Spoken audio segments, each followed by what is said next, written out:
강 대표님, 단가 조정이 현실적으로 어렵다는 결론이 나왔습니다. 계약 만료 이후로는 거래를 이어가기 어렵습니다. 20년이었습니다. 납기 한 번 어긴 적 없고 품질 클레임 한 건도 없었던 20년이었습니다. 그런데 처음 만난 자리에서 단 30분 만에 모든 것이 끝났습니다. 그것도 허위 서류까지 만들어가며 내쫓은 것이었습니다. 그러나 그 구매팀장은 몰랐습니다. 자신이 내쫓은 그 납품업체 사장이 어떤 사람인지를, 이 이야기가 어떻게 끝나는지 끝까지 함께해 주십시오. 사연 시작 전에 구독과 좋아요를 눌러주시고 어디에서 듣고 계신지 댓글 남겨주시면 그곳으로 건강과 행복이 가득하길 기원하겠습니다. 새벽 4시 반. 강철수는 오늘도 가장 먼저 공장 문을 열었습니다. 인천 남동공단 한길정밀 정문, 녹슨 철문을 밀어 올리는 소리가 텅 빈 골목에 울렸습니다.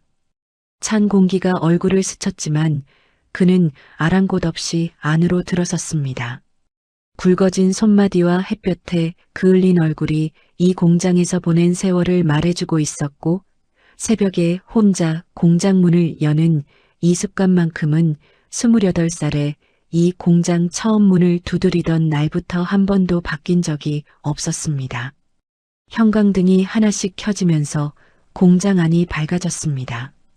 CNC 선반 3대, 프레스 2대, 검사 테이블 하나. 낡았지만 항상 닦여 있었고 기름때 하나 없이 정돈되어 있었습니다. 강철수는 라인을 천천히 걸으며 어제 저녁 마지막으로 돌아간 기계 상태를 손으로 짚어가며 확인했습니다. 직원들이 출근하기 전 이 시간이 그에게는 하루 중 가장 조용하고 가장 좋은 시간이었습니다. 오늘은 한국중공업 정기 납품 미팅이 있는 날이었습니다. 강철수는 사무실로 올라가 깔끔하게 다린 흰 셔츠를 입고 회사 로고가 박힌 감색 점퍼를 걸쳤습니다. 20년치 납품 실적 자료와 이번 분기 품질 성적서를 서류 가방에 챙겨 넣었습니다. 특별한 안건이 있는 미팅은 아니었습니다. 분기마다 한 번씩 하는 정례 미팅이었고 늘 그래왔듯 김 과장과 악수하고 실적 보고하고 차 한 잔 마시고 돌아오는 자리였습니다. 한국중공업 본사까지는 차로 40분 거리였습니다. 강철수는 라디오도 켜지 않고 운전했습니다. 창밖으로 인천공단의 아침 풍경이 흘러갔고 그는 올해 납품 물량을 조금 더 늘려볼 수 있을지 머릿속으로 계산해 보았습니다. 구매팀 회의실 앞에 도착했을 때 강철수는 걸음을 잠깐 멈췄습니다. 문 너머로 들리는 목소리가 낯설었습니다. 늘 반갑게 맞아주던 김 과장의 목소리가 아니었습니다. 문을 열고 들어서자 상석에 처음 보는 얼굴이 앉아 있었습니다. 40살쯤 되어 보이는 남자, 말쑥한 양복에 단정하게 넘긴 머리, 서류를 훑어보는 손끝에서 여유가 풍겼습니다. 강 대표님 바쁘신데 오시게 해서 죄송합니다. 저는 이번에 새로 부임한 구매팀장 오성준입니다. 말은 공손했습니다. 그러나 눈빛은 달랐습니다. 강철수가 자리에 앉는 동안 오성준은 서류에서 눈을 떼지 않았고 악수를 청하는 손길도 없었습니다. 강철수는 직감했습니다. 오늘 이 자리가 보통 미팅이 아니라는 것을. 오성준은 잠시 서류를 정리하더니 천천히 입을 열었습니다. 강 대표님, 오늘 제가 드릴 말씀이 있어서 모시게 됐습니다. 저희가 이번에 전체 납품 구조를 원점에서 재검토하게 됐는데요. 솔직히 말씀드리면 한길정밀 측 단가가 저희 기준으로는 상당히 높은 편입니다. 내부적으로 여러 차례 검토를 했는데 현재 단가에서 15% 이상 조정이 되지 않으면 저희가 계속 거래를 유지하기가 어려운 상황입니다. 강철수는 그 말을 듣고 바로 반응하지 않았습니다. 오성준이 내려놓은 단가 비교표를 천천히 들여다보면서 숨을 한번 고르고 나서야 입을 열었습니다. 저희 단가는 매년 협의해서 조정해온 겁니다. 작년에도 3% 인하했고 재작년에도 마찬가지였습니다. 15%라고 하시면 저희 입장에서는 원가도 안 나오는 수준입니다. 그 부분은 다시 협의를 해야 할 것 같습니다. 오성주는 강철수의 말이 끝나기를 기다렸다가 조용히 말했습니다. 저도 그 부분을 경영진에 보고했습니다만 결론은 바뀌지 않았습니다. 단가 조정이 어렵다면 저희로서는 다른 선택을 할 수밖에 없습니다. 사실 오늘 말씀드리려고 한 것이 그 부분인데요. 이번 계약 만료 이후로는 거래를 이어가기 어렵다는 결론이 났습니다. 강철수는 그 말을 듣는 순간 속에서 무언가가 쿵 하고 내려앉는 것을 느꼈습니다. 계약 만료가 석 달 뒤였습니다. 아무런 사전 통보도 없었고 어떤 협의 요청도 없었습니다. 20년을 함께해온 거래처에 오늘 처음 만난 팀장이 이렇게 통보를 하고 있었습니다. 지금 계약 해지 말씀하시는 겁니까? 저희는 계약 만료 후 갱신을 하지 않겠다는 겁니다. 절차상으로는 문제없는 결정입니다. 강철수는 자리에서 몸을 앞으로 당기며 오성준을 똑바로 바라보았습니다. 20년 동안 납기 한 번 어긴 적 없고 품질 클레임 한 건도 없었습니다. 단가도 해마다 협의해서 맞춰왔고요. 그런데 새로 오신 분이 처음 만나는 자리에서 이런 말씀을 하시는 게 납득이 안 됩니다. 경영진을 직접 만나고 싶습니다. 오성준은 표정 하나 바뀌지 않았습니다. 그는 다른 서류를 꺼내 강철수 쪽으로 밀어놓았습니다. 사실 그 부분도 저희가 내부적으로 검토를 해봤는데요. 최근 납품분에서 치수 불량이 몇 건 나왔다는 현장 보고가 있었습니다. 물론 크게 문제가 된 건 아니지만 저희 입장에서는 이런 부분들이 종합적으로 고려될 수밖에 없습니다. 강철수는 그 서류를 들고 천천히 읽었습니다. 날짜는 불과 2달 전이었고 불량 건수는 3건으로 적혀 있었습니다. 그러나 강철수는 그 내용을 단 한 번도 보고받은 적이 없었습니다. 현장 반장에게도 품질 담당자에게도 한국중공업 담당자에게도 이런 얘기가 나온 적이 없었습니다. 이 서류 저희 쪽에 공식으로 통보된 적도 없고 시정 요청이 들어온 적도 없습니다. 처음 보는 내용입니다. 내부 기록입니다. 오성준의 대답은 짧았고 표정은 변하지 않았습니다. 강철수는 더 이상 말을 잇지 않았습니다. 말을 이어봐야 이 자리에서 달라질 것이 없다는 것을 그의 58년 인생 경험이 알려주고 있었습니다. 그는 서류를 테이블 위에 내려놓고 자리에서 천천히 일어섰습니다. 오늘은 이만 돌아가겠습니다. 회의실을 나서는 순간 복도에서 젊은 직원 하나와 눈이 마주쳤습니다.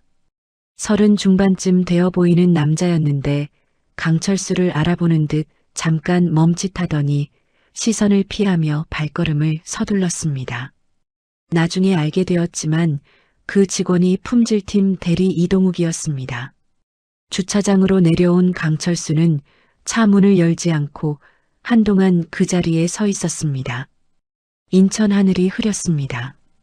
찬바람이 공단 골목을 타고 불어왔고 멀리서 공장 굴뚝 연기가 올라가고 있었습니다. 20년이었습니다. 납품 첫날 한국중공업 담당자와 나눴던 악수, 밤새 기계를 돌려가며 납기를 맞추던 수백 번의 밤, 직원들과 함께 품질 인증을 받던 날의 기쁨이 한꺼번에 스쳐 지나갔습니다. 그는 주머니에서 담배를 꺼내 불을 붙였습니다. 한 모금 깊이 들이켰다가 천천히 내뱉었습니다. 연기가 흐린 하늘로 올라가 사라지는 것을 바라보다가 반쯤 피운 담배를 발로 비벼 껐습니다. 서류 가방을 들고 차에 올라타 시동을 걸었지만 바로 출발하지는 않았습니다. 핸들 위에 두 손을 올려놓은 채 한동안 앞을 바라보았습니다. 20년이라는 시간이 오늘 그 회의실에서 단 30분 만에 정리되었습니다. 억울하다는 말조차 입 밖으로 나오지 않았습니다. 공장으로 돌아오는 40분 내내 강철수는 라디오도 켜지 않은 채 핸들만 잡고 달렸습니다. 신호에 걸릴 때마다 멍하니 전방을 바라보았고 머릿속에서는 아까 회의실에서 오성준이 꺼낸 서류가 계속 맴돌았습니다.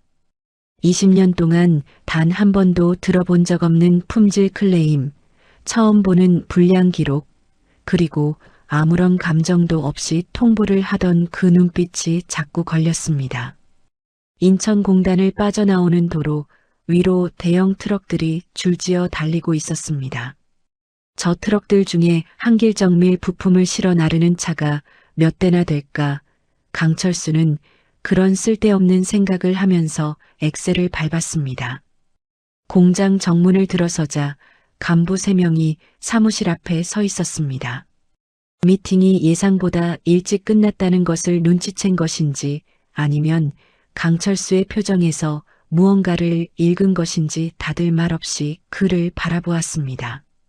강철수는 점퍼를 벗으며 사무실 안으로 들어가 자리에 앉았습니다. 앉아요. 간부들이 자리를 잡자 강철수는 오늘 미팅에서 있었던 일을 처음부터 끝까지 천천히 이야기했습니다. 단가 조정 요구, 계약 해지 통보, 근거도 없는 품질 클레임 서류까지 말하는 내내 그의 목소리는 낮고 차분했습니다.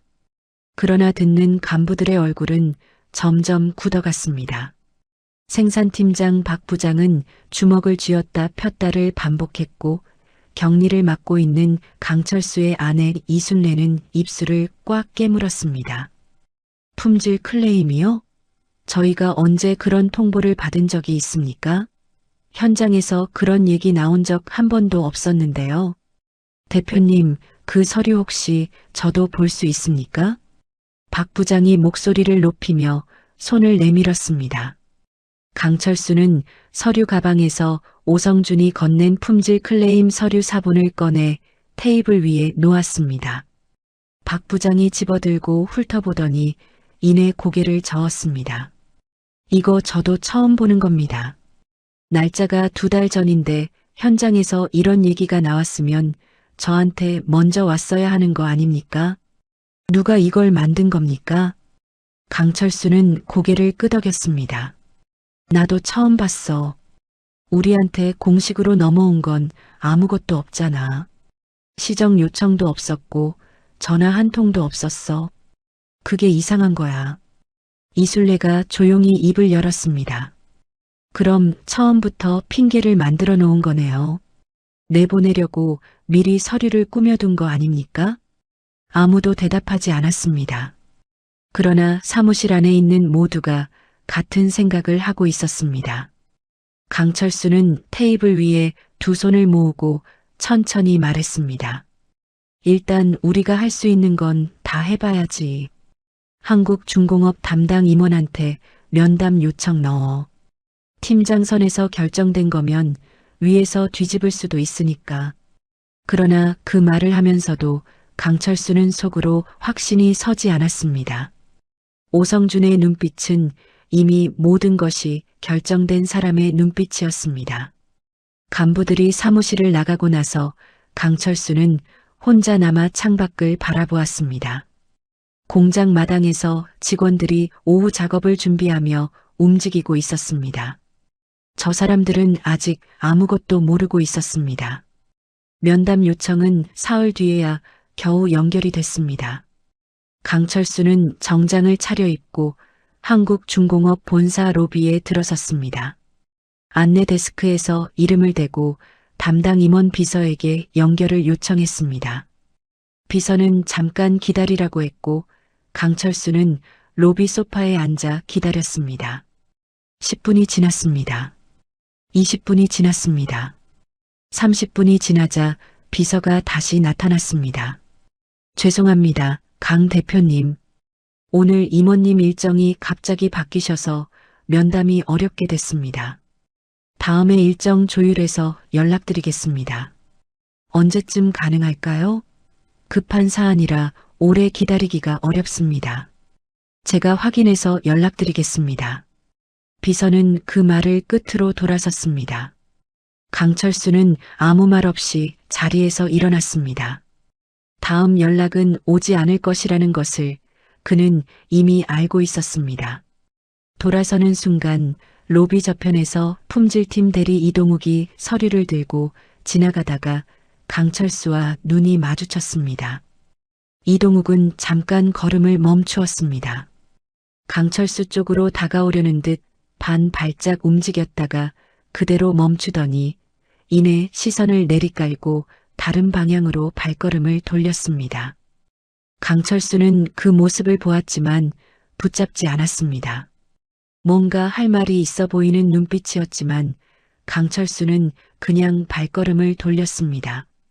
본사를 나온 강철수는 근처 공원 벤치에 잠시 앉았습니다.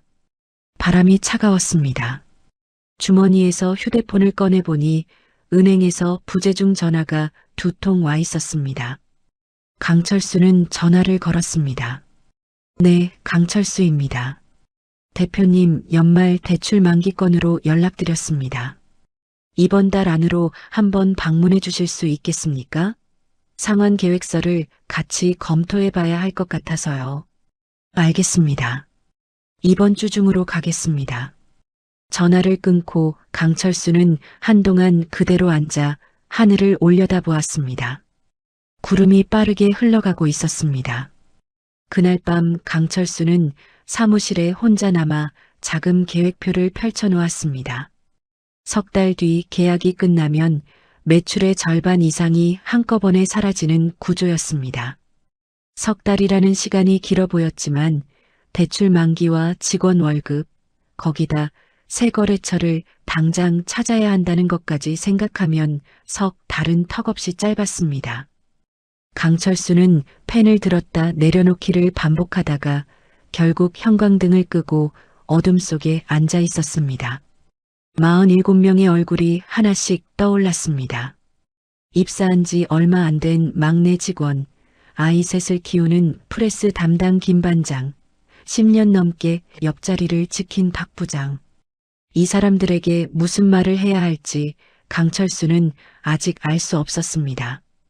며칠 뒤 업계에 소문이 돌기 시작했습니다. 거래처 사장 한 명이 조심스럽게 전화를 해왔습니다. 강 사장, 나 들었는데 한국중공업에서 품질 문제로 거래 끊겼다는 게 사실이야? 업계에 그 소문이 파다하게 돌아. 사실이 아니야. 내가 나중에 설명할게. 그래. 근데 소문이 워낙 빠르게 도니까 내가 먼저 연락해 본 거야. 별일 없어야 할 텐데. 전화를 끊고 강철수는 창밖을 바라보았습니다.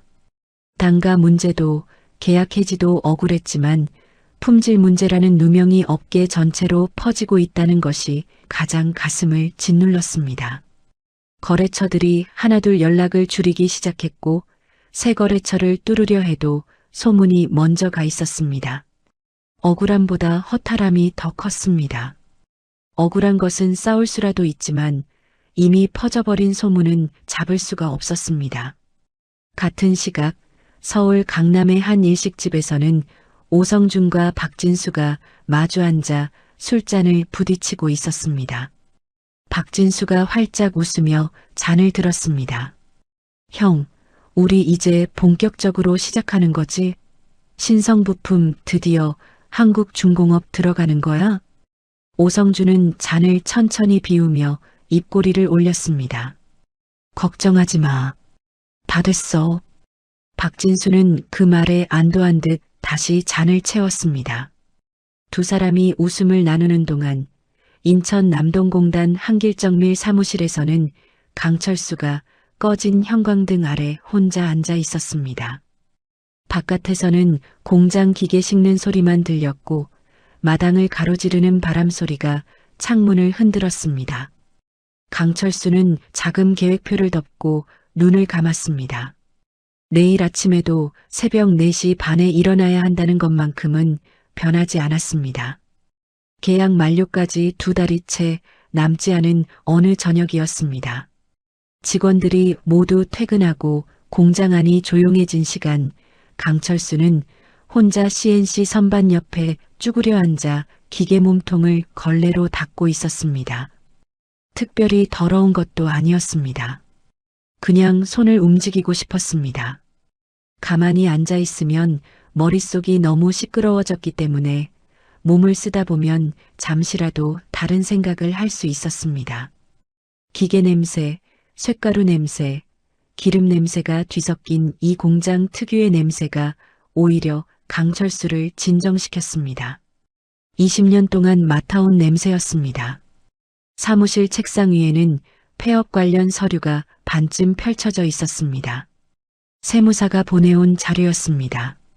강철수는 그 서류를 받아들고 한번 훑어보다가 덮어버렸습니다. 아직 그 서류에 도장을 찍을 생각은 없었지만 그렇다고 당장 뾰족한 수가 있는 것도 아니었습니다. 새 거래처를 뚫으려는 시도는 번번이 막혔고 은행 대출 만기는 코앞으로 다가왔으며 직원들은 불안한 눈빛으로 강철수의 얼굴을 살피고 있었습니다. 강철수는 그 눈빛들이 가장 힘들었습니다. 아무것도 해줄 수 없다는 무력감이 새벽마다 그를 짓눌렀습니다. 기계를 닦던 강철수의 손이 멈췄습니다. 공장 정문 쪽에서 발소리가 들렸기 때문이었습니다. 이 시간에 찾아오는 사람이 누구일까 싶어 고개를 들었습니다. 철문이 삐걱거리며 열리더니 한 남자가 들어섰습니다. 50 중반쯤 되어 보이는 남자, 깔끔한 코트에 도시적인 인상이었습니다. 강철수는 그 얼굴을 보는 순간 걸레를 든 손을 그대로 멈췄습니다. 윤재호였습니다. 15년 만이었습니다. 한길정미를 함께 일으켰던 창립 멤버 강철수와 나란히 공장 바닥을 쓸고 기계를 조이며 회사를 키웠던 사람이었습니다. 한창 잘 나가던 시절 더 큰 무대를 보겠다며 대양산업으로 떠난 것이 15년 전이었습니다. 그 이후로는 업계 행사에서 몇 번 마주친 것이 전부였습니다. 강철수는 천천히 일어서며 그를 바라보았습니다. 어떻게 왔어? 인사도 아니고 질문도 아닌 그냥 그런 말이 나왔습니다. 윤재호는 공장 안을 한 바퀴 둘러보다가 강철수 옆으로 걸어와 기계 하나를 손으로 툭 두드렸습니다. 이 선반 우리 처음에 중고로 샀던 거 아니야? 아직도 쓰고 있네. 잘 돌아가는데 왜 바꿔? 윤재호는 피식 웃었습니다. 강철수도 입꼬리가 잠깐 올라갔다가 내려갔습니다. 두 사람은 말없이 공장 한켠 낡은 플라스틱 의자에 나란히 앉았습니다. 윤재호가 코트 주머니에서 소주 2병과 종이컵을 꺼냈습니다. 강철수는 아무 말 없이 종이컵을 받아들었습니다. 들었어. 한국중공업건. 윤재호가 소주를 따르며 말했습니다. 강철수는 컵을 받아들고 한 모금 마셨습니다. 업계에 다 퍼졌겠지, 뭐. 오성준이라는 놈 나도 알아. 전에 다른 데서도 비슷한 짓 한 전력이 있는 놈이야. 철수야, 그 새끼한테 당한 게 너 혼자가 아니야. 강철수는 아무 말도 하지 않고 컵만 바라보았습니다. 윤재호가 말을 이었습니다. 그때 내가 떠난 거 아직도 섭섭하냐? 강철수는 잠시 뜸을 들이다가 낮게 말했습니다. 이 새끼가. 윤재호가 소리내어 웃었습니다. 강철수도 짧게 웃었습니다.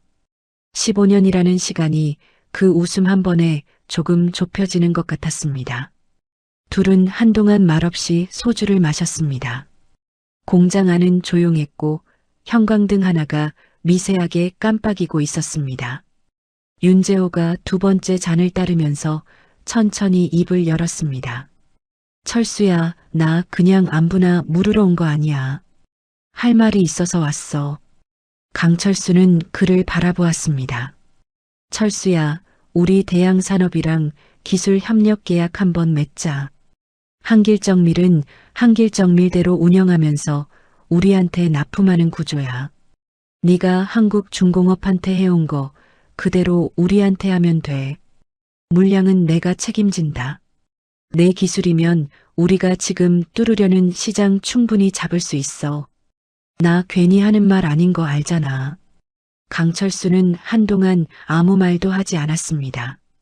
소주컵을 손에 쥔 채 바닥을 바라보다가 천천히 말했습니다. 내가 왜 도망가듯 가야 하냐? 도망이 아니잖아. 판을 바꾸는 거지. 재호야, 나는 20년 동안 이 자리에서 납기 한 번 안 어기고 살았어. 그게 내 자존심이야. 근데 지금 억울하게 쫓겨나듯이 다른 데 붙어가면 그게 나한테는 지는 거야. 윤재호는 강철수의 말을 끊지 않았습니다. 다 듣고 나서 잠자코 잔을 비웠습니다. 그리고 일어서며 말했습니다. 생각해봐. 나 기다릴게.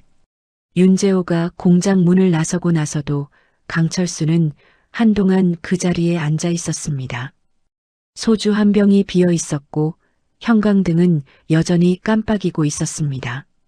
강철수는 자리에서 일어나 공장 안을 천천히 걸었습니다. 기계 하나하나를 손으로 짚으며 지나갔습니다. 15년 된 선반, 10년 된 프레스, 직원들이 매일 아침 점검하는 검사 테이블, 이것들을 지키려고 20년을 버텨온 것이었습니다. 사무실로 올라온 강철수는 책상 위에 펼쳐진 폐업 서류를 다시 바라보았습니다. 그리고 서랍을 열어 오래된 납품 계약서 하나를 꺼냈습니다. 한국중공업과 처음 계약을 맺던 날 받아온 서류였습니다. 종이가 누렇게 변해 있었습니다. 강철수는 그것을 한동안 들여다보다가 조용히 서랍 안에 다시 넣었습니다. 그날 밤 강철수는 거의 잠을 자지 못했습니다. 윤재호의 말이 머릿속에서 계속 맴돌았습니다. 도망이 아니라 판을 바꾸는 것이라는 말. 강철수는 천장을 바라보며 직원들 얼굴을 하나씩 떠올렸습니다. 자신의 자존심과 47명의 생계 사이에서 밤새 뒤척였습니다. 다음 날 새벽 4시 반 강철수는 공장 문을 열고 들어서자마자 주머니에서 휴대폰을 꺼냈습니다. 윤재호의 번호를 찾아 누르고 전화기를 귀에 댔습니다. 신호가 2번 가더니 윤재호의 목소리가 들렸습니다. 재호야, 한번 해보자. 전화기 너머에서 잠시 침묵이 흘렀습니다. 그리고 윤재호의 목소리가 들렸습니다. 알았어. 잘 생각했다. 강철수는 전화를 끊고 형광등 스위치를 올렸습니다. 공장 안이 하나씩 밝아졌습니다. 복수가 아니었습니다. 증명이었습니다. 한길정밀과 대양산업의 기술협력 계약서에 도장이 찍힌 것은 윤재호가 공장을 다녀간 지 열흘 뒤였습니다. 대양산업 회의실에서 진행된 계약식은 별다른 격식 없이 조용하게 끝났습니다. 양측 담당자들이 서류를 검토하고 강철수와 윤재호가 나란히 앉아 도장을 찍었습니다. 기념사진도 없었고 축하 자리도 없었습니다. 강철수는 계약서 사본을 서류 가방에 넣으면서 윤재호와 짧게 악수를 나눴습니다. 말은 없었지만 두 사람의 눈빛에는 서로에 대한 믿음이 담겨 있었습니다. 철수야, 이제부터가 진짜 시작이야.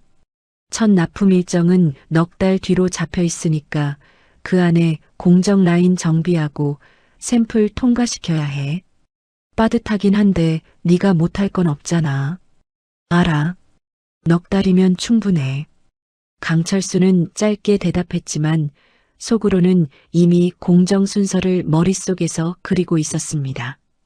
한국중공업에 납품해온 부품과 대양산업이 요구하는 스펙은 비슷하면서도 세부 치수에서 차이가 있었습니다. 기존 라인을 그대로 쓰면서 일부 공정만 손보면 됐지만 그 일부라는 것이 생각보다 손이 많이 가는 작업이었습니다. 강철수는 공장으로 돌아오자마자 박 부장을 불렀습니다. 부장님, 지금부터 우리 공정 라인 전체 다시 들여다봐야 해요.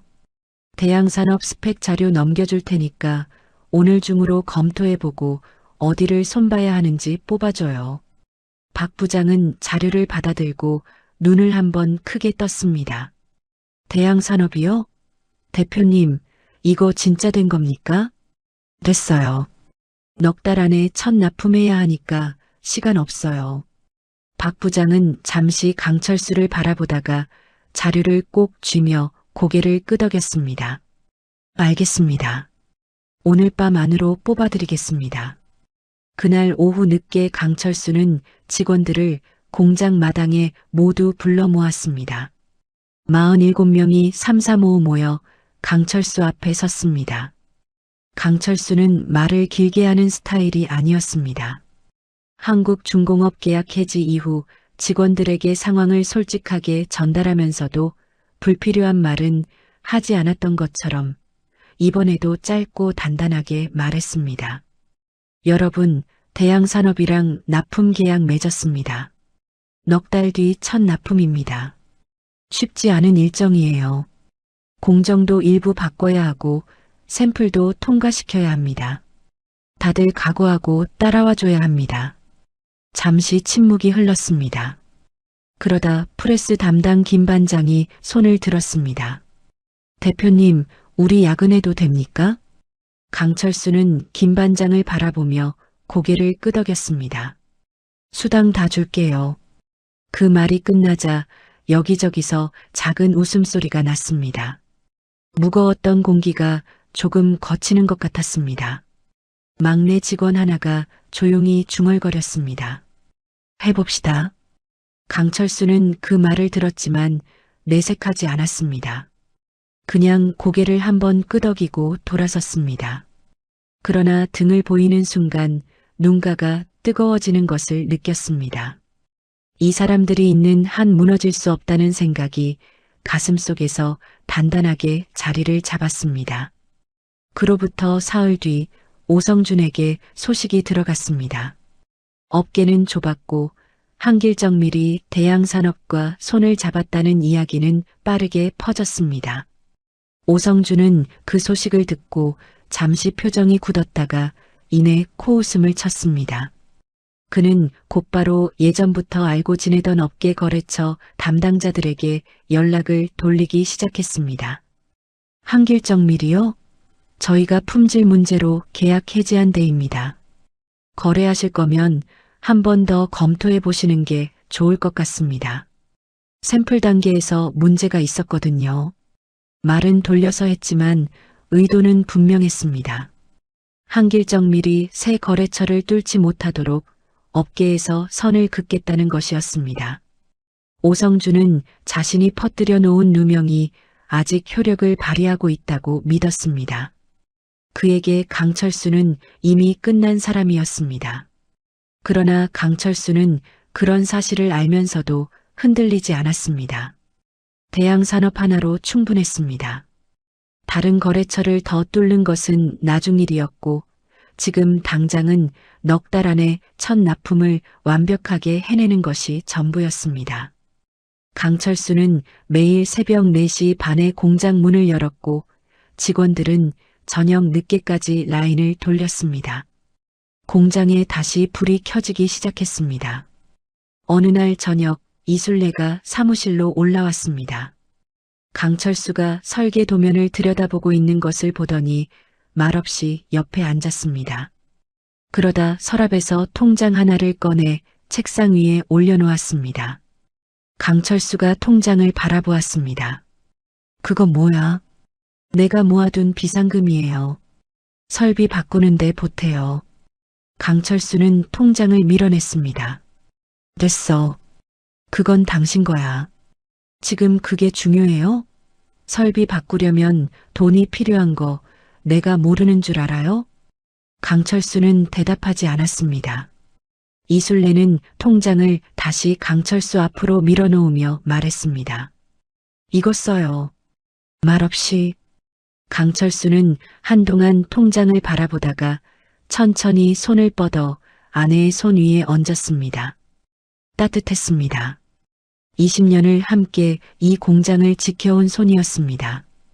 강철수는 낮게 말했습니다. 꼭 보여줄게. 이술래는 아무 말도 하지 않았습니다. 그냥 그 자리에 앉아 남편 옆에 있었습니다. 사무실 창밖으로 공장 불빛이 환하게 켜져 있었고 기계 돌아가는 소리가 조용히 들려왔습니다. 오랜만에 듣는 소리였습니다.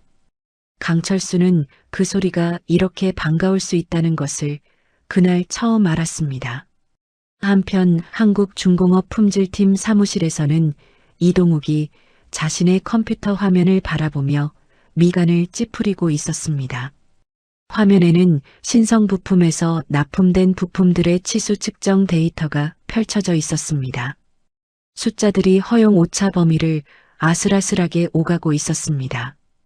당장 라인을 세울 만한 수준은 아니었지만 이 추세가 계속되면 언젠가는 문제가 터질 것이라는 것을 이동욱은 알고 있었습니다. 그는 데이터를 별도 폴더에 저장하고 파일명을 바꾸었습니다. 날짜와 로트 번호를 꼼꼼하게 기록해 두었습니다. 아직 누구에게도 말하지 않은 자료였습니다. 신성 부품이 한국중공업에 첫 납품을 시작한 것은 계약 체결 이후 2달이 지난 시점이었습니다. 박진수는 납품 첫날 아침 일찍 한국중공업 자재 창고 앞에 직접 나와 트럭이 들어오는 것을 지켜보았습니다. 팔짱을 끼고 서서 지게차가 팔레트를 내리는 모습을 바라보는 그의 얼굴에는 만족스러운 웃음이 걸려 있었습니다. 20년 넘게 그 자리를 지켜온 한길정미를 밀어내고 자신이 그 자리를 차지했다는 사실이 실감 나는 순간이었습니다. 박진수는 현장 담당자와 악수를 나누고 명함을 건네며 앞으로 잘 부탁드린다는 말을 여러 번 반복했습니다. 담당자는 웃으며 명함을 받았지만 그 웃음이 그다지 따뜻하지 않다는 것을 박진수는 눈치채지 못했습니다. 처음 2주는 별다른 문제가 없었습니다. 납품된 부품들이 라인에 투입되었고 생산은 예정대로 흘러갔습니다. 오성주는 그것을 확인하고 나서야 비로소 긴장을 풀었습니다.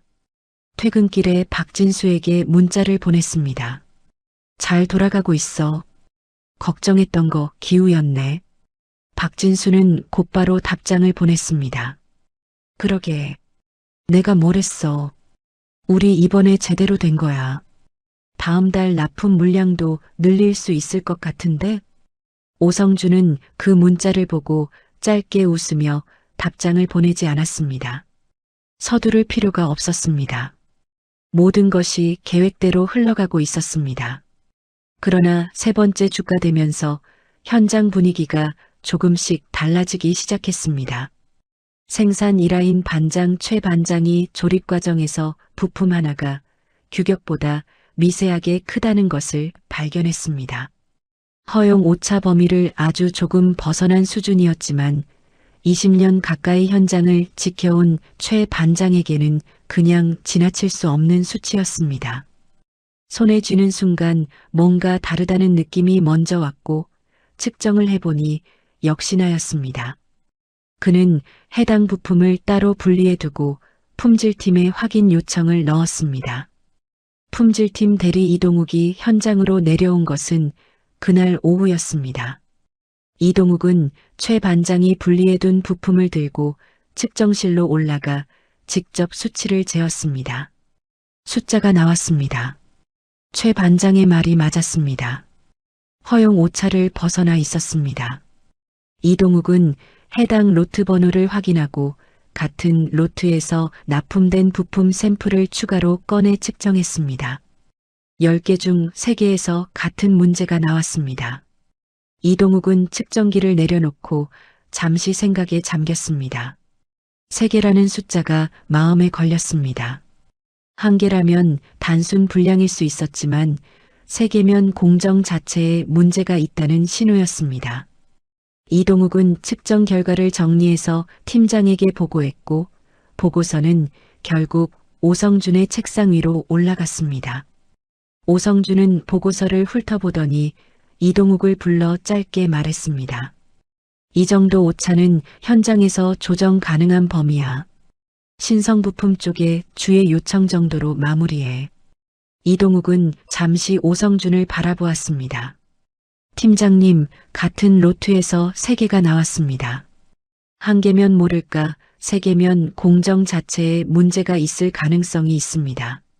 신성부품 측에 공정 점검 요청을 하는 게 맞지 않겠습니까? 지금 넘어가면 나중에 더 큰 문제로 번질 수 있습니다. 오성준은 서류를 덮으며 눈도 들지 않고 말했습니다. 내가 알아서 할게. 너는 데이터만 올려. 이동욱은 더 말하지 않았습니다. 자리로 돌아와 컴퓨터를 열고 오늘 측정한 데이터를 꼼꼼하게 입력했습니다. 그리고 지난주부터 자신이 따로 모아두고 있던 폴더를 열었습니다. 날짜별로 정리된 파일들이 하나씩 늘어나고 있었습니다. 로트 번호, 측정 수치, 분량 개수, 담당자 보고, 일자까지 빠짐없이 기록되어 있었습니다. 이동욱은 오늘 데이터를 추가하고 파일을 저장했습니다. 아직 이것을 어떻게 써야 할지 몰랐습니다. 그러나 이 데이터들을 그냥 묻어둬서는 안 된다는 것만큼은 분명히 알고 있었습니다. 신성부품의 분량은 그 이후로도 산발적으로 이어졌습니다. 어떤 주는 괜찮았다가 어떤 주는 또 문제가 나왔습니다. 일정하지 않은 것이 오히려 더 나쁜 신호였습니다. 공정이 안정되지 않았다는 뜻이었기 때문이었습니다. 현장 반장들 사이에서는 불만이 조금씩 쌓이기 시작했습니다. 어느 날 점심시간 삼라인 반장이 휴게실에서 최 반장 옆에 앉으며 낮게 말했습니다. 전에 한길정밀 쓸 때는 이런 일 없었잖아요. 그때는 오차 얘기 한 번도 나온 적이 없었는데 부품 들어오면 그냥 바로 쓰면 됐는데 요즘은 혹시나 싶어서 하나씩 더 보게 되더라고요. 최 반장은 주변을 한번 둘러보고 나서 낮은 목소리로 말했습니다. 조용히 해. 위에서 결정한 거니까 우리가 어떻게 할 수 있는 게 아니야. 그냥 문제 생기면 보고하고 보고하면 또 묻히고 그러다 보면 알아서 되겠지. 그러다 라인 세워야 하는 상황 오면 어떡합니까? 최 반장은 그 말에 아무 대답도 하지 않았습니다. 커피를 한 모금 마시고 자리에서 일어날 뿐이었습니다. 그러나 그의 표정에는 같은 걱정이 담겨 있었습니다. 현장의 불만은 입 밖으로 나오지 않는다고 해서 사라지는 것이 아니었습니다. 라인에서 일하는 사람들은 매일 그 부품을 손으로 만지고 조립하면서 차이를 느끼고 있었습니다. 말할 수 없는 말들이 눈빛으로 오갔습니다. 그리고 그 눈빛들은 하나같이 같은 방향을 향하고 있었습니다. 한길정밀이 있던 자리였습니다. 한편 한국중공업 내부 감사팀은 이 무렵 전혀 다른 이유로 구매팀 자료를 들여다보고 있었습니다. 연간 감사 시즌이 돌아오면서 각 부서의 지출 내역을 점검하는 루틴 작업이었습니다. 감사팀 직원 하나가 구매팀의 협력업체 교체 관련 서류를 검토하다가 잠깐 손을 멈췄습니다. 신성부품과의 계약 체결 방식이 눈에 걸렸습니다. 일반적인 경쟁 입찰 없이 수의계약으로 진행된 것이었고 계약 체결 시점과 단가, 산정 근거, 서류가 불분명했습니다. 금액이 크지 않았다면 그냥 넘어갔을 수도 있었지만 연간 계약 규모를 따져보니 적지 않은 금액이었습니다. 감사팀 직원은 서류에 작은 메모를 붙여두고 상급자에게 구두로 보고했습니다. 아직 정식으로 문제를 제기하는 단계는 아니었습니다. 그냥 좀 더 들여다보겠다는 수준이었습니다. 그러나 그 작은 메모 하나가 이후 모든 것을 뒤바꾸는 시작점이 될 줄은 아무도 몰랐습니다. 오성준은 이런 상황을 전혀 모른 채 박진수와 여전히 주기적으로 연락을 주고받고 있었습니다. 어느 저녁 박진수가 전화를 걸어왔습니다. 형, 현장에서 불량 얘기가 좀 나온다고 하던데 그거 괜찮아? 나 솔직히 좀 불안해. 오성준은 코웃음을 치며 말했습니다. 현장에서 원래 그런 소리 나와. 새 업체 들어오면 다들 적응 기간이 있는 거야. 내가 위에서 막아주고 있잖아. 걱정하지 마.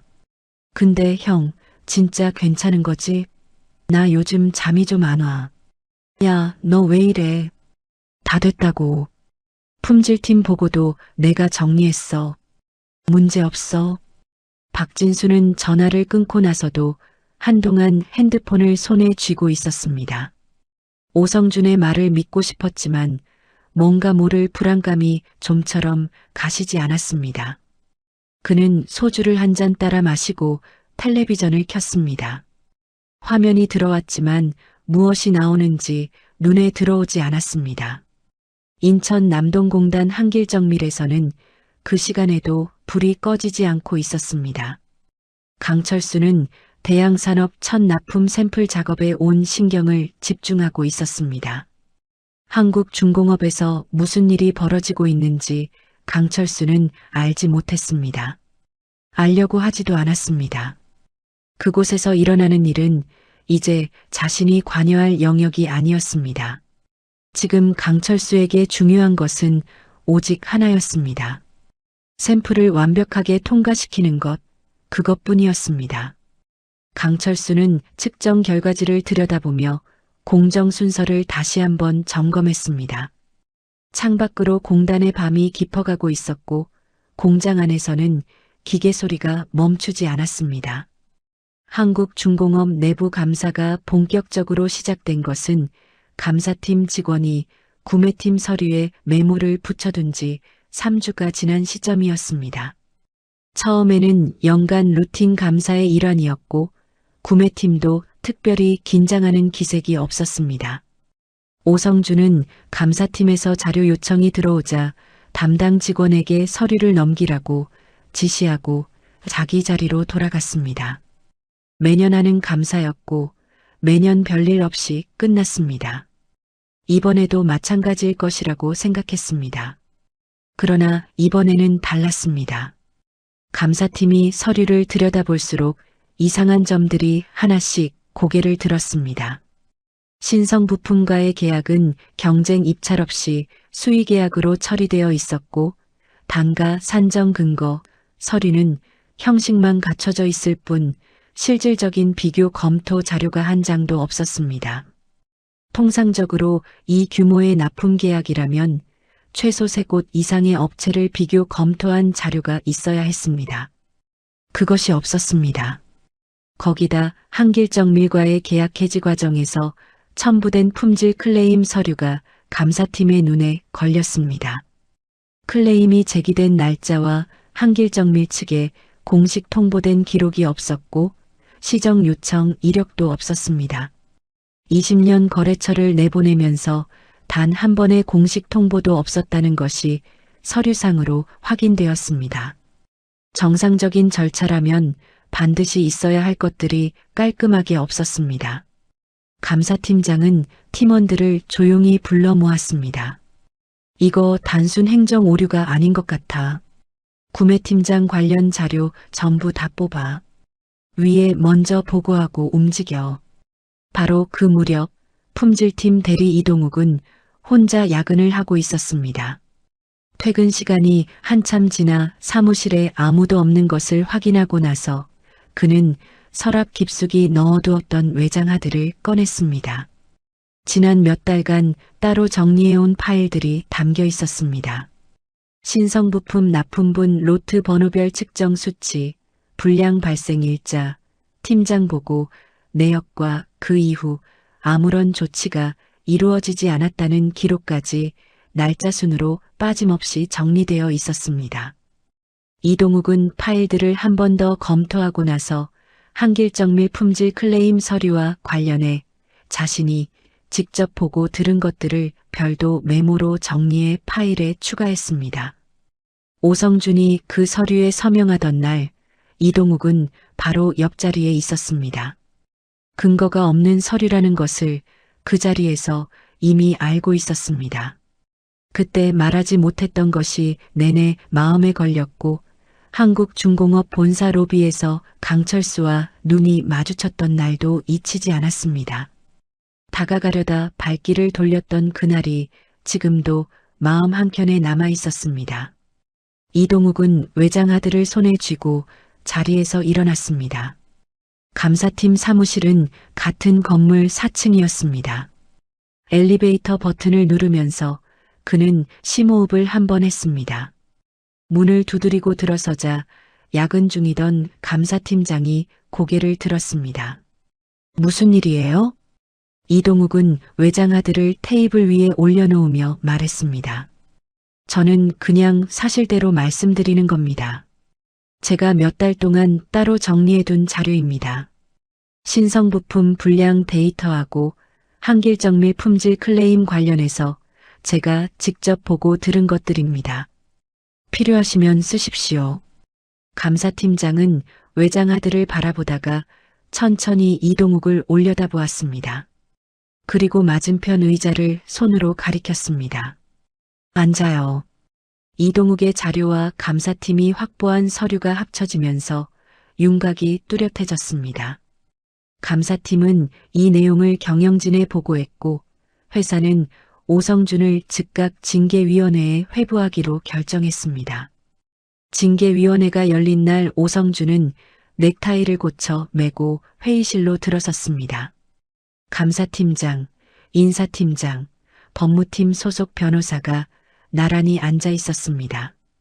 오성준은 자리에 앉으면서도 표정을 흐트러뜨리지 않으려고 했습니다. 위기를 모면하는 방법은 단 하나였습니다. 끝까지 버티는 것이었습니다.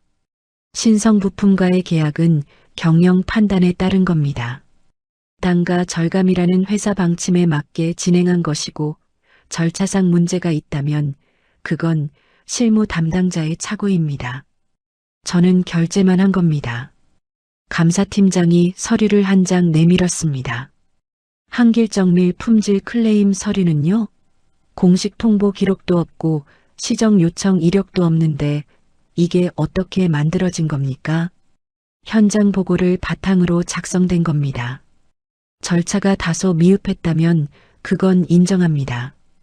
품질팀 담당자는 그 서류에 근거가 없다고 진술했습니다. 오 팀장님이 직접 작성을 지시했다는 진술도 있습니다. 오성준은 잠시 눈빛이 흔들렸습니다. 그러나 곧 다시 표정을 다잡으며 말했습니다. 그건 담당자의 주관적인 진술입니다. 저는 정당하게 업무를 처리했습니다. 징계위원회는 결론을 내리지 못한 채 일단 오성준을 직위에 제하고 추가 조사를 진행하기로 했습니다. 오성준은 회의실을 나서면서 속으로 안도했습니다. 서류만으로는 자신을 완전히 올가맬 수 없다는 것을 알고 있었습니다. 엘리베이터를 타고 내려오면서 그는 박진수에게 전화를 걸었습니다. 야, 나야. 지금 감사 들어왔어. 별거 아니니까 너는 절대 아무 말도 하지 마. 모르는 거야, 알아? 우리가 입만 맞추고 있으면 이거 절대 안 터져. 전화기 너머에서 박진수의 목소리가 떨렸습니다. 형, 그게 정말이야? 감사가 어디까지 들어온 거야? 나 이름도 나왔어? 아직은 아니야. 근데 걱정하지 마. 서류 몇 장 가지고는 어떻게 못해. 그냥 모른다고만 해. 그러나 오성준의 그 말이 끝나기가 무섭게 사흘 뒤 신성부품 박진수 앞으로 한국중공업 감사팀 명의의 공문이 한 통 날아왔습니다. 내용은 간단했습니다. 신성부품과의 납품 계약 관련해서 확인할 사항이 있으니 방문해달라는 것이었습니다. 박진수는 그 공문을 들고 한동안 서 있었습니다. 손이 떨렸습니다. 곧바로 오성준에게 전화를 걸었습니다. 형, 나한테 공문 왔어. 감사팀에서 방문하래. 오성준은 잠시 침묵하다가 말했습니다. 대신 아무것도 모른다고 해. 계약은 정상적으로 진행된 거고 나랑 따로 얘기한 적 없다고 해. 알아들어? 형, 근데 만약에 뭔가 잡힌 게 있으면 어떡해? 없어. 그냥 가서 모른다고만 해. 간단한 거야. 전화를 끊고 박진수는 며칠 동안 잠을 제대로 자지 못했습니다. 오성준 말대로 모른다고 버티면 될 것 같으면서도 감사팀이 아무 근거 없이 자신을 부르지는 않았을 것이라는 생각이 계속 걸렸습니다. 만약 그들이 이미 뭔가를 알고 있는 상태에서 자신을 시험하는 거라면 모른다고 버텼다가 나중에 더 크게 터지는 것 아닐까? 일이 커지면 오성준이 자신을 지켜줄 수 있을까? 아니, 오성준이 먼저 자신에게 책임을 떠넘기면 어떻게 되는 걸까? 그 생각이 머릿속에 박히자 박진수의 등줄기에 식은땀이 흘렀습니다. 방문 당일 박진수는 정장을 차려입고 한국중공업 본사 로비에 들어섰습니다. 안내 데스크에서 이름을 대자 잠시 후 감사팀 직원이 내려왔습니다. 엘리베이터를 타고 올라가는 동안 아무 말이 없었습니다. 감사팀 회의실 문이 열리자 박진수는 안으로 들어섰습니다. 감사팀장과 직원 2명이 나란히 앉아 있었습니다. 테이블 위에는 서류 묶음이 놓여 있었습니다. 박진수는 자리에 앉으면서 그 서류를 힐끗 바라보았습니다. 신성부품이라는 글자가 보였습니다. 감사팀장이 천천히 입을 열었습니다. 바쁘신데 와주셔서 감사합니다. 신성부품과 저희 계약 진행 과정에서 내부적으로 확인이 필요한 부분이 있어서 모시게 됐습니다. 계약 체결 전에 오성준 팀장과 사전에 미팅을 하셨습니까? 박진수는 애써 표정을 관리하며 말했습니다. 네, 계약 전에 몇 번 미팅을 했습니다. 통상적인 거래 협의였습니다. 감사팀장은 고개를 끄덕이며 서류를 한 장 펼쳤습니다. 몇 번이라고 하셨는데 저희가 파악한 바로는 계약 체결 전 2달 동안 12차례 만남이 있었던 것 같습니다. 통상적인 거래 협의치고는 횟수가 상당하네요. 박진수는 순간 말문이 막혔습니다. 어떻게 그걸 알고 있지? 그는 애써 침착하게 말했습니다. 업체 선정 과정에서 저희 기술력을 충분히 설명하다 보니 미팅이 길어진 겁니다. 저희 입장에서는 당연히 열심히 할 수밖에 없지 않겠습니까? 감사팀장이 다른 서류를 꺼냈습니다. 그렇군요. 그런데 계약 체결 이후에도 오성준 팀장과 개인적으로 연락을 주고받으신 것 같던데 이건 어떻게 설명하시겠습니까? 납품이 시작된 이후에도 상당히 자주 연락이 오간 것 같습니다. 박진수의 등줄기에 다시 식은땀이 흘렀습니다. 말이 점점 짧아졌습니다. 납품 관련해서 확인할 사항들이 있어서 연락을 했습니다. 업무상 소통이었습니다. 감사팀장은 잠시 서류를 내려다보다가 고개를 들었습니다. 그리고 조용하지만 단호한 목소리로 말했습니다. 박 대표님, 솔직하게 말씀드리겠습니다.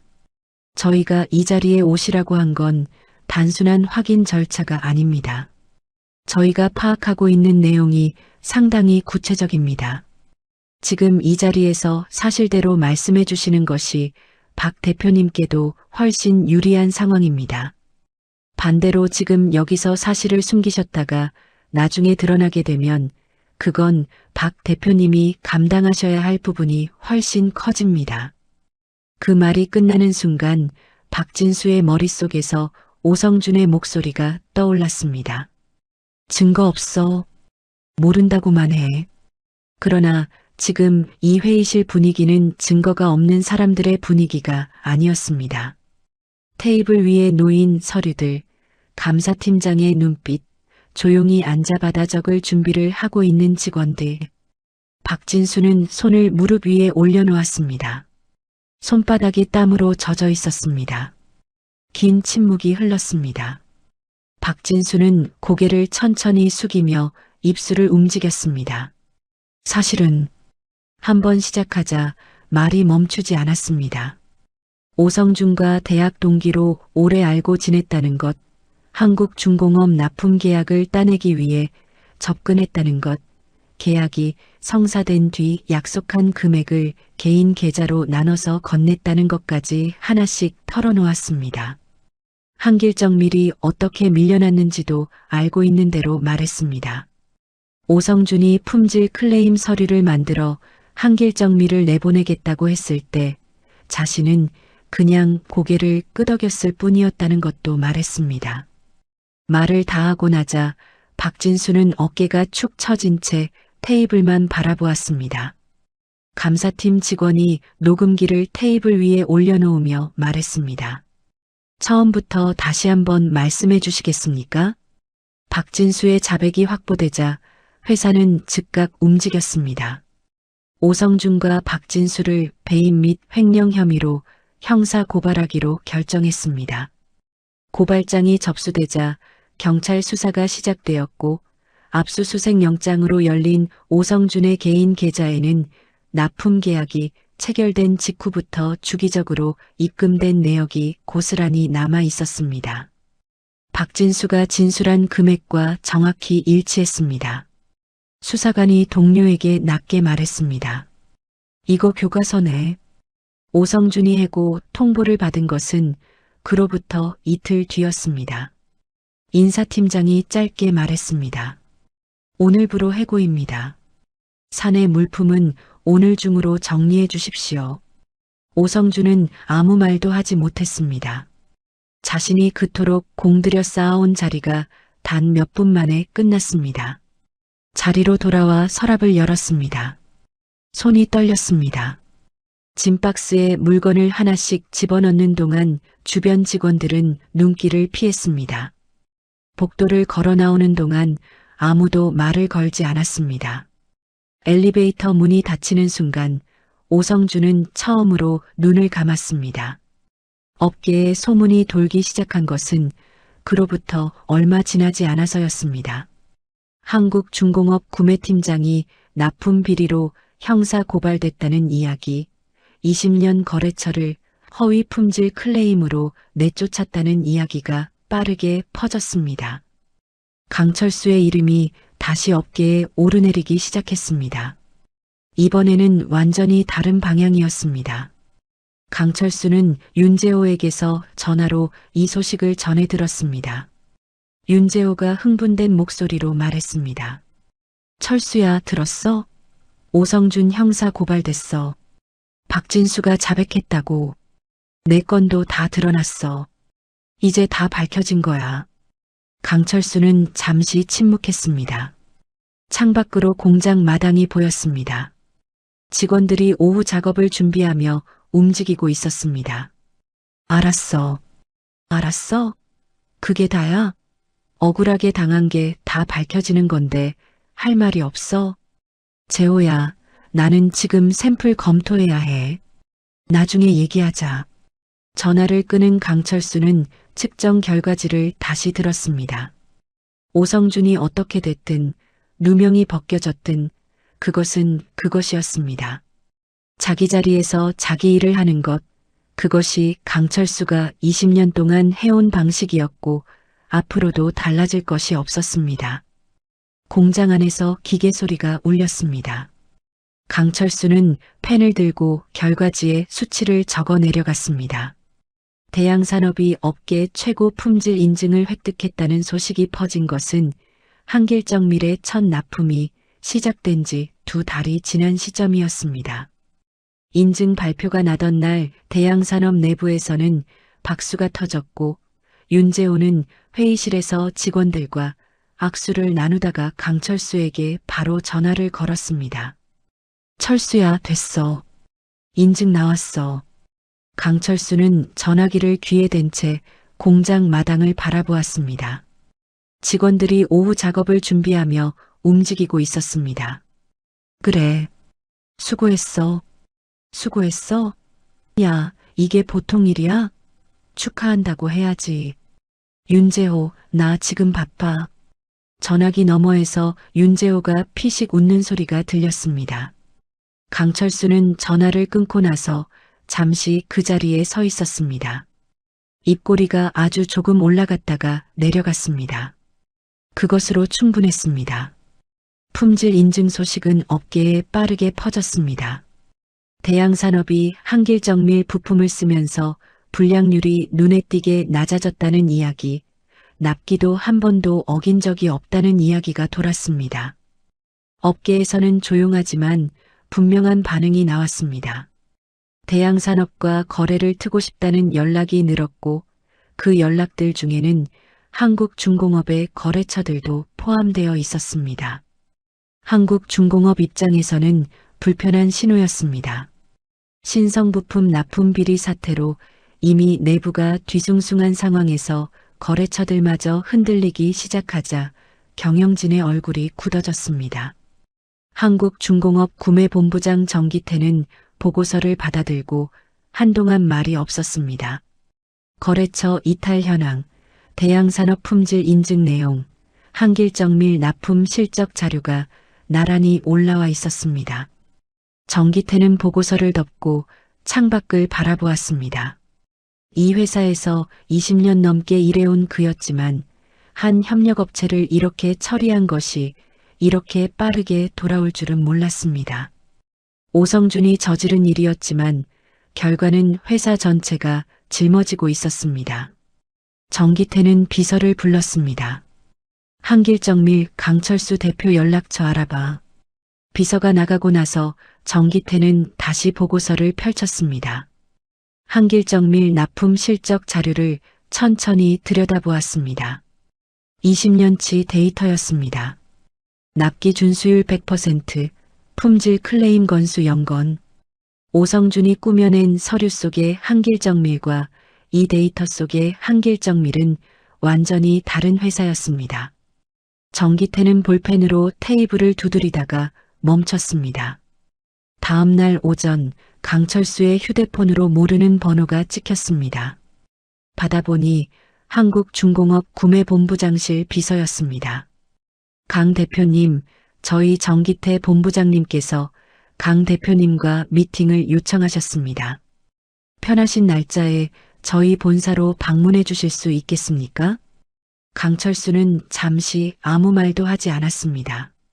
공장 현장에서 작업 중이던 그는 기계 소리가 울리는 가운데 전화기를 귀에 댄 채 천천히 말했습니다. 제가 요즘 공장이 많이 바쁩니다.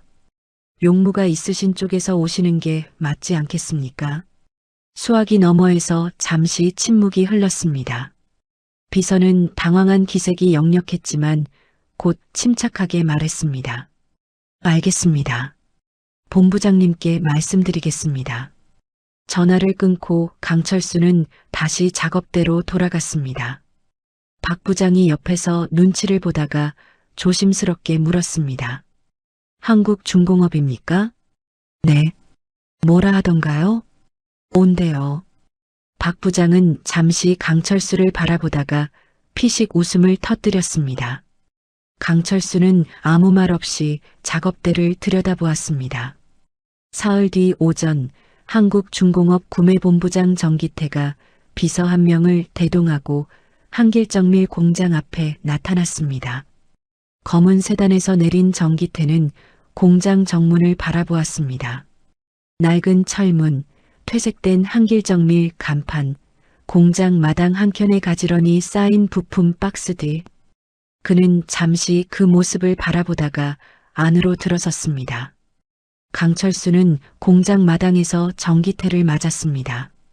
악수를 나누고 사무실로 안내했습니다. 좁은 사무실, 낡은 책상, 창밖으로 보이는 공장 라인.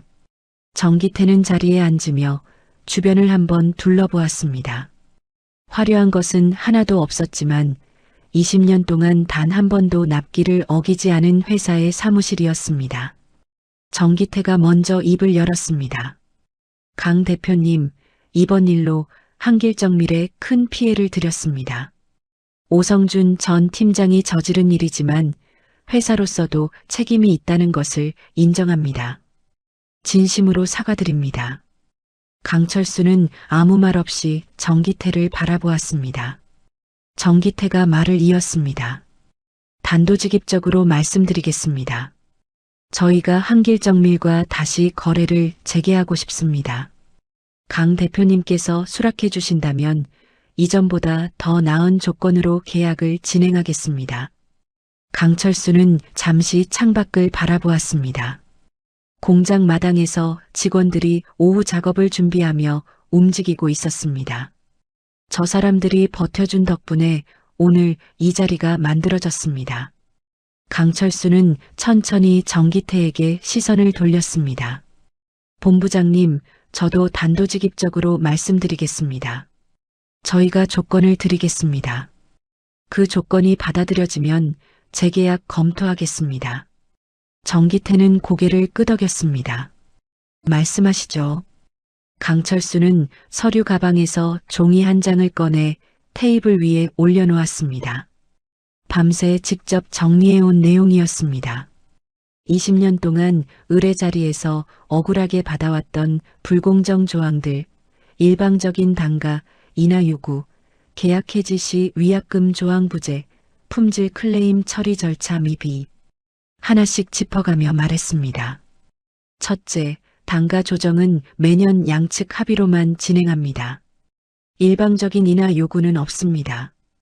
둘째, 계약 해지 시에는 최소 6달 전에 공식 통보하고 위약금 조항을 계약서에 명시합니다.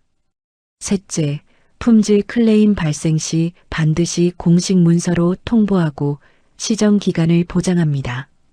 이 세 가지가 계약서에 명문화되어야 합니다. 정기태는 강철수가 내려놓은 종이를 들고 천천히 읽었습니다. 잠시 침묵이 흘렀습니다. 그리고 정기태가 고개를 들었습니다. 받아들이겠습니다. 강철수는 표정을 바꾸지 않았습니다. 그냥 고개를 한번 끄덕였습니다. 그럼 계약서 초안 만들어서 보내주십시오. 검토하고 연락드리겠습니다. 정기태가 자리에서 일어나 손을 내밀었습니다. 강철수는 그 손을 잡았습니다. 20년 전 처음 이 회사와 악수를 나눴던 날이 떠올랐습니다. 그때는 떨리는 손으로 잡았던 악수였습니다. 지금은 달랐습니다. 정기태 일행이 공장 문을 나서고 난 뒤 강철수는 사무실 창문으로 검은 세단이 골목을 빠져나가는 것을 바라보았습니다. 박 부장이 사무실 문을 두드리고 들어왔습니다. 어떻게 됐습니까? 조건 다 받았어요. 박 부장은 잠시 강철수를 바라보다가 두 주먹을 불끈 쥐었습니다. 그리고 공장 안으로 뛰어들어가며 외쳤습니다. 야, 다들 들어봐. 잠시 후 공장 안에서 환호 소리가 터져 나왔습니다. 기계 소리 사이로 직원들의 웃음소리와 박수 소리가 섞였습니다. 강철수는 사무실 창문 너머로 그 모습을 바라보았습니다. 47명이 공장 마당에 모여 서로 어깨를 두드리고 웃고 있었습니다. 강철수는 자리에서 일어나 창가에 기댄 채 한동안 그 모습을 바라보았습니다. 눈가가 뜨거워지는 것을 느꼈지만 내색하지 않았습니다. 그냥 창문을 잡은 채 서 있었습니다. 한국중공업과의 재계약서에 도장이 찍힌 날 강철수는 평소와 똑같이 새벽 4시 반에 공장 문을 열었습니다. 달라진 것은 없었습니다.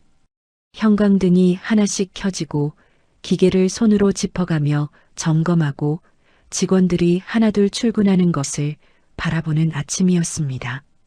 그러나 사무실 책상 위에 놓인 계약서 2장은 달랐습니다. 한국중공업과의 재계약서 그리고 대양산업과의 납품계약서 2장이 나란히 놓여 있었습니다. 강철수는 출근하자마자 그 계약서들을 한번 들여다보다가 서랍 안에 넣었습니다. 꺼내놓고 뿌듯해할 시간이 없었습니다. 해야 할 일이 산더미였습니다. 한국중공업과 대양산업 물량을 동시에 소화하려면 지금 공장 규모로는 턱없이 부족했습니다. 강철수는 진작부터 그것을 알고 있었습니다. 재계약 협의가 진행되는 동안 이미 머릿속으로 공장 확장 계획을 그리고 있었습니다. 박 부장과 함께 공장 인근 부지를 알아보기 시작한 것도 그 무렵이었습니다. 마침 옆 공장이 이전을 준비하고 있다는 소식이 들려왔고 강철수는 곧바로 부지 매입 협의에 들어갔습니다.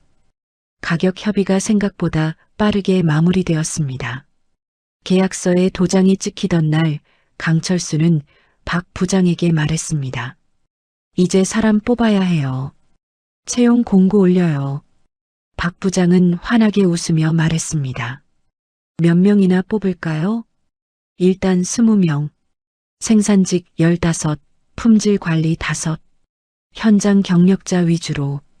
알겠습니다. 대표님, 그러면 우리 직원이 60명이 넘는 건데요. 강철수는 고개를 끄덕이며 말했습니다. 더 늘어날 거예요. 채용 공고가 올라가자 이틀 만에 지원서가 쏟아졌습니다. 업계의 한길정밀 이름이 다시 돌기 시작한 덕분이었습니다. 허위 품질 클레임으로 억울하게 퇴출됐다가 당당하게 살아 돌아온 회사, 대양산업과 한국중공업 두 곳에 동시 납품하는 회사라는 이야기가 퍼지면서 지원자들이 몰렸습니다. 강철수는 면접을 직접 챙겼습니다. 서류보다 현장 경험을 먼저 물었고 경력보다 손을 먼저 봤습니다. 손에 굳은 살이 박인 사람을 강철수는 더 눈여겨보았습니다. 공장 확장 공사가 시작된 것은 채용이 마무리되고 나서 열흘 뒤였습니다. 포클레인이 공장 옆 부지를 파고드는 날 아침 직원들이 삼삼오오 모여 공사 현장을 구경했습니다. 입사한 지 얼마 안 된 막내 직원이 눈을 동그랗게 뜨며 옆에 있는 김 반장에게 말했습니다. 반장님, 저 공장이 우리 거 되는 겁니까? 김 반장은 팔짱을 끼며 말했습니다. 너 잘 들어온 거야. 막내 직원은 공사 현장을 바라보며 고개를 끄덕였습니다. 강철수는 그 모습을 사무실 창문 너머로 바라보다가 작업복을 걸치고 현장으로 내려갔습니다. 포클레인 기사에게 몇 가지 확인하고 공사 감독과 공정표를 들여다보고 직원들 사이를 천천히 걸었습니다. 별말을 하지 않았습니다. 그냥 같이 있었습니다. 그날 저녁 공사가 마무리되고 직원들이 퇴근한 뒤 강철수는 혼자 공장 마당에 남아 있었습니다. 확장 공사가 진행 중인 옆 부지를 바라보며 담배 한 개비를 꺼내 불을 붙였습니다. 연기를 깊이 들이켰다가 천천히 내뱉었습니다. 저녁 공기가 차가웠지만 기분은 달랐습니다. 언제부터인가 옆에 인기척이 느껴졌습니다. 이순례였습니다. 퇴근하다가 돌아온 것인지 아니면 처음부터 남아 있었던 것인지 강철수는 묻지 않았습니다. 이순례는 말없이 남편 옆에 와서 섰습니다. 공사 현장을 함께 바라보다가 조용히 팔짱을 꼈습니다. 강철수는 담배를 든 손을 내리며 아내의 손 위에 자신의 손을 얹었습니다. 따뜻했습니다. 두 사람은 한동안 아무 말도 하지 않았습니다. 이순례가 먼저 입을 열었습니다. 배고프지 않아요? 강철수는 피식 웃으며 말했습니다. 고기 먹으러 가자. 직원들한테 연락해요. 다 같이 먹게. 강철수는 잠시 아내를 바라보다가 고개를 끄덕였습니다. 그날 밤 공장 인근 고깃집에 한길정밀 직원들이 모였습니다. 신입부터 가장 오래된 직원까지 자리를 꽉 채웠습니다. 고기가 불판 위에서 지글지글 익어가는 소리와 웃음소리가 섞였습니다. 박 부장이 소주잔을 들며 자리에서 일어났습니다. 대표님, 한 말씀 하시죠. 모든 시선이 강철수에게 쏠렸습니다. 강철수는 소주잔을 들고 잠시 직원들 얼굴을 천천히 둘러보았습니다. 한 명 한 명 눈을 마주쳤습니다. 그리고 짧게 말했습니다. 고생했어요. 다들. 박 부장이 외쳤습니다. 그게 다입니까? 여기저기서 웃음이 터졌습니다. 강철수도 이번에는 웃음을 참지 않았습니다. 소주잔을 높이 들었습니다. 67명의 잔이 하나씩 올라왔습니다. 짠 하는 소리가 겹치며 울렸습니다. 며칠 뒤 업계에 새로운 소문이 돌았습니다. 한길정밀 건드렸다가 한국중공업이 오히려 당했다는 이야기, 강철수가 재계약 조건을 직접 들이밀었다는 이야기, 구매본부장이 직접 공장까지 찾아왔다는 이야기가 퍼졌습니다. 소문은 조금씩 부풀려지기도 했지만 핵심만큼은 사실이었습니다. 한길정밀은 지지 않았습니다. 도망가지도 않았습니다. 그냥 자기 자리에서 버텼고 결국 증명했습니다. 윤재호가 전화를 걸어왔습니다. 철수야, 업계에 소문 들었어? 너 이제 유명인사 됐다. 쓸데없는 소리. 야, 좋은 거잖아. 그나저나 이제 우리 납품 물량 좀 더 늘릴 수 있겠어? 요청이 계속 들어오는데. 강철수는 공장 확장 공사 현장을 바라보며 말했습니다. 2달만 기다려. 공장 넓어지면 얘기하자. 알았어. 근데 철수야, 잘했다. 진짜로. 강철수는 잠시 아무 말도 하지 않았습니다. 그리고 낮게 말했습니다. 재호야, 고마워. 전화를 끊고 강철수는 공장 안으로 들어섰습니다. 기계 소리가 울렸습니다. 새로 들어온 직원들이 기존 직원들 옆에서 작업을 배우고 있었습니다. 강철수는 라인을 천천히 걸으며 하나씩 들여다보았습니다. 손으로 기계를 짚어가며 점검했습니다. 28살에 처음 공장 문을 두드리던 날부터 해온 일이었습니다. 달라진 것은 없었습니다. 공장이 조금 더 넓어졌고 직원이 조금 더 늘었고 기계가 조금 더 많아졌을 뿐이었습니다. 강철수는 라인 끝에 서서 공장 전체를 한번 둘러보았습니다. 형광등 불빛 아래 기계들이 돌아가고 있었고 직원들이 각자 자리에서 움직이고 있었습니다. 소리도 있었고 냄새도 있었고 열기도 있었습니다. 강철수는 그 모든 것을 한꺼번에 느끼며 그 자리에 서 있었습니다. 을은 약자가 아니었습니다. 그저 아직 때를 기다리고 있었을 뿐이었습니다. 여러분 어떠셨습니까? 20년을 한자리에서 묵묵히 버텨온 사람이 하루아침에 누명을 쓰고 쫓겨났습니다. 억울했지만 무너지지 않았습니다. 도망가지도 않았습니다. 그냥 자기 자리에서 자기 일을 했습니다. 강철수는 복수를 꿈꾸지 않았습니다. 그저 증명하고 싶었을 뿐이었습니다. 내가 틀리지 않았다는 것을, 내가 걸어온 길이 부끄럽지 않다는 것을. 우리 주변에도 강철수 같은 분들이 계십니다. 말없이 버티고 묵묵히 일하고 그러면서도 끝까지 자존심을 지키는 분들. 그분들에게 이 이야기가 조금이나마 위로가 되었으면 합니다. 을은 약자가 아닙니다. 그저 아직 때를 기다리고 있을 뿐입니다. 이야기를 끝까지 들어주신 분이 계시다면 잘 들었다고 댓글 하나만 남겨주세요. 구독과 좋아요 부탁드립니다. 감사합니다.